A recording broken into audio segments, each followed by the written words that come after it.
Assalamualaikum warahmatullahi wabarakatuh. Selamat berjumpa kembali anak-anak. Semoga hari ini dan hari-hari berikutnya kita selalu dalam keadaan sehat walafiat. Dan bagi kawan-kawan kita yang hari ini tengah sakit, semoga segera disembuhkan Allah Subhanahu wa taala. Anak-anak, masih tentang jaringan komputer dan internet. Kali ini kita akan membahas tentang faktor-faktor dan konfigurasi keamanan jaringan.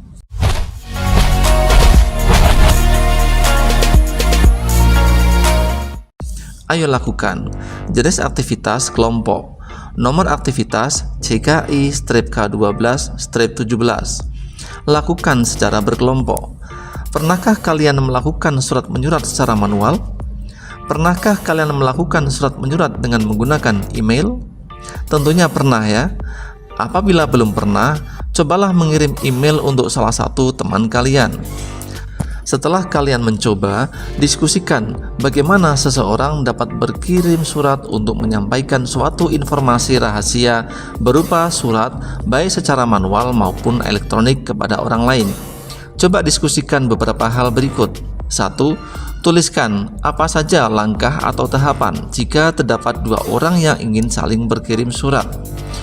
2. Bagaimana cara agar tukang pos atau perantara pengiriman surat tidak bisa mengetahui isi surat yang dikirimkan, surat bersifat penting atau rahasia bagi pengirimnya, dan hanya penerima surat yang boleh membaca? 3. Coba deteksi ciri-ciri jika surat dari pengirim sudah bocor atau sudah diketahui orang lain sebelum dibaca penerima surat yang asli. 4. Coba rancang hal-hal apa saja yang harus dilakukan untuk melindungi isi surat yang akan kita kirimkan untuk orang lain. 5. Tuliskan jawabanmu pada jurnal aktivitas siswa. Presentasikan jawaban tersebut, lalu mintalah guru dan teman kelompok lainnya untuk memberikan tanggapan. Kalian juga bisa meminta kertas karton atau flip chart jika membutuhkan. Keamanan jaringan dilakukan untuk mencegah pengguna ilegal dalam suatu jaringan komputer. Keberadaan pengguna ilegal dapat mempengaruhi kinerja jaringan karena melakukan hal-hal yang tidak diperkenankan. Banyak kejahatan dalam jaringan komputer yang mengakibatkan banyak sistem komputer atau jaringan menjadi terganggu, bahkan menjadi rusak. Dengan demikian, sistem keamanan jaringan sangat diperlukan dalam suatu jaringan komputer. 1. Faktor-faktor keamanan jaringan. Faktor-faktor keamanan jaringan adalah hal-hal yang harus diperhatikan ketika kalian ingin mengamankan jaringan komputer. Tujuan utama mengamankan jaringan adalah mengamankan data dan informasi yang kalian miliki agar tidak hilang, rusak, dan diketahui oleh orang lain untuk dimanfaatkan secara ilegal. Faktor-faktor keamanan jaringan yang harus diperhatikan adalah sebagai berikut. Confidentiality. Kerahasiaan. Confidentiality atau kerahasiaan adalah salah satu komponen keamanan komputer dan jaringan yang paling vital. Setiap data yang mengandung informasi penting harus dijaga kerahasiaannya dan perlu dibatasi bagi setiap pengguna data. Integrity atau integritas. Integrity atau integritas memastikan bahwa faktor keamanan komputer atau jaringan yang dapat diandalkan.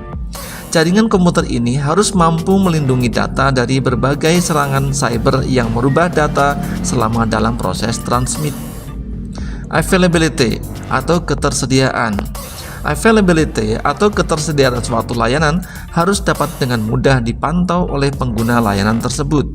Ketidaktersediaan sebuah layanan akan menjadi suatu gangguan dan masalah yang akhirnya menjadi suatu kerugian bagi pemilik data.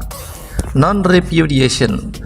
Setiap tindakan yang dilakukan di dalam sebuah sistem atau jaringan komputer yang aman diawasi menggunakan log. Log merupakan tool atau alat untuk melakukan pencatatan aktivitas secara real time dan berfungsi sebagaimana mestinya. Log ini tidak bisa dipisahkan dari keamanan sistem atau jaringan komputer, karena jika terjadi penyusupan atau serangan dalam suatu sistem atau jaringan akan sangat membantu proses investigasi menggunakan log tersebut. Authenticity.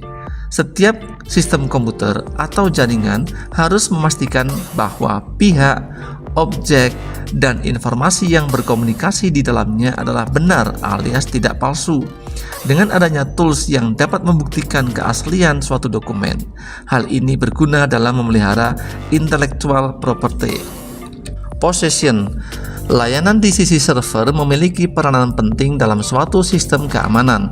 Developer perangkat lunak dapat memberitakan suatu celah keamanan terhadap perangkat lunak dengan cepat. Pengelola jaringan atau pengguna server dan workstation harus menjalankan kontrol untuk melakukan update masalah keamanan secara reguler agar keamanan dapat terus terjaga. Utility. Perangkat keras juga mempunyai potensi untuk menimbulkan masalah keamanan. Jika perangkat keras berada pada sebuah wilayah yang tidak aman, maka akan kemungkinan untuk pemasangan perangkat keras yang tidak diinginkan ke dalam jaringan komputer.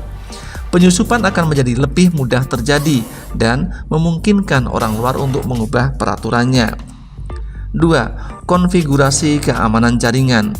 Konfigurasi keamanan jaringan dilakukan sebagai tindak lanjut dari rencana kalian dalam mengamankan data dan informasi yang kalian miliki.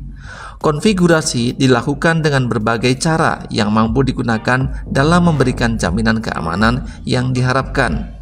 Dalam konfigurasi keamanan jaringan, ada beberapa hal yang harus kalian perhatikan sebagai berikut. A. Perlindungan terhadap ancaman. A. Audit.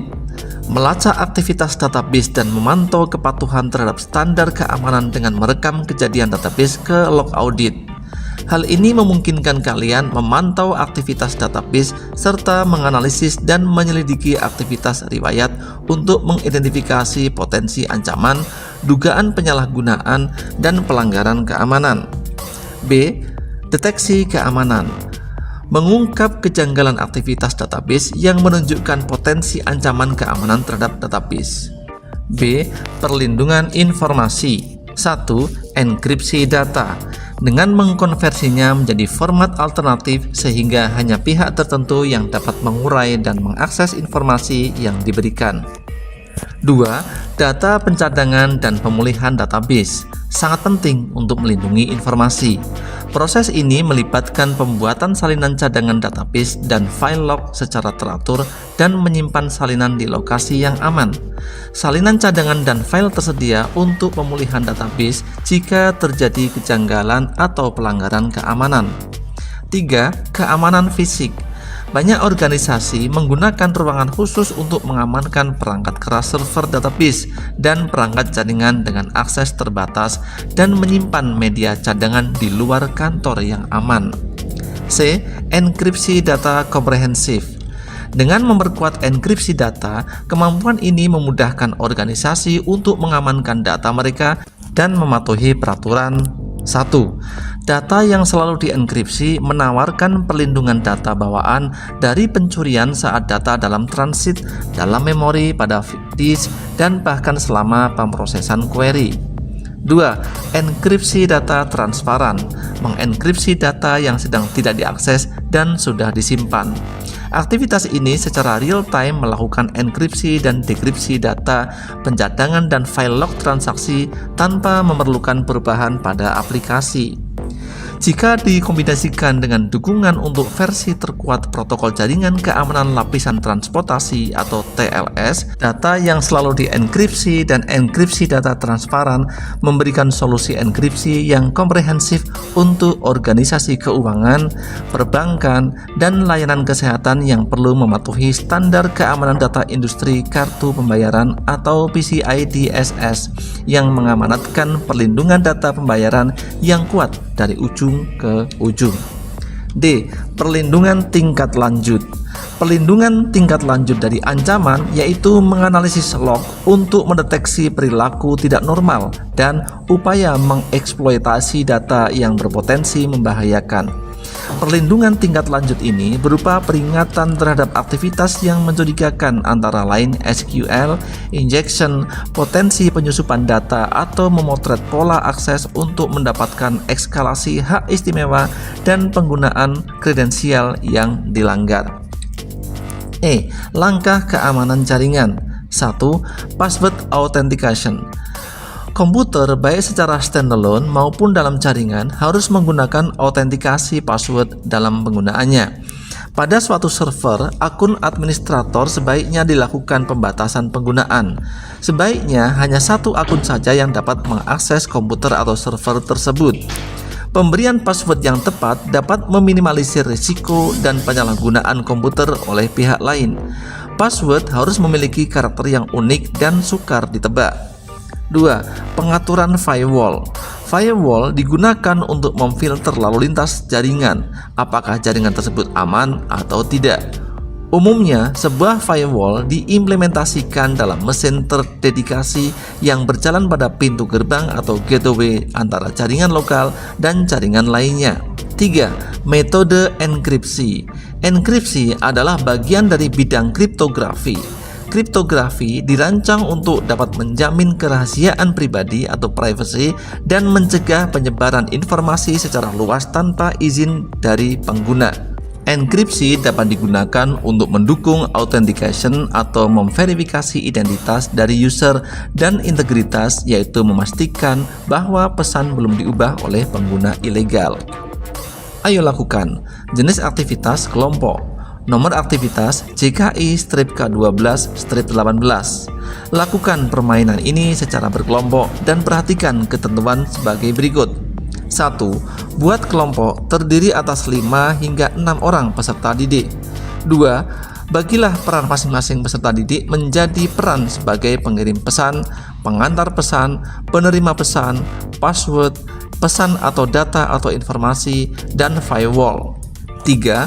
Buatlah denah secara bebas untuk posisi masing-masing peran tersebut, boleh lingkaran, segitiga, atau garis lurus. 4. Tugas kalian adalah menjalankan peran masing-masing. A. Pengirim pesan, yaitu membuat pesan. B. Pengantar pesan, yaitu mengantarkan pesan. C. Penerima pesan, yaitu yang membaca pesan. D. Pesan, data, atau informasi, yaitu bergerak bersama pengantar pesan. E. Password, yaitu membuat kata kunci dan kata petunjuk. F. Firewall, yaitu menghalangi datangnya pesan. 5. Lakukan percobaan dengan kelompok sendiri sebagai latihan. 6. Lakukan permainan dengan kelompok lain dengan mengatur denah terlebih dahulu. 7. Lakukan secara bergantian pada masing-masing peran agar permainan menjadi lebih menarik. 8. Guru dapat mencatat semua aktivitas peserta didik sebagai pencapaian masing-masing. Anak-anak, untuk video kali ini cukup sampai di sini dulu. Selamat belajar, selamat beraktivitas, semoga kalian sukses. Wassalamualaikum warahmatullahi wabarakatuh.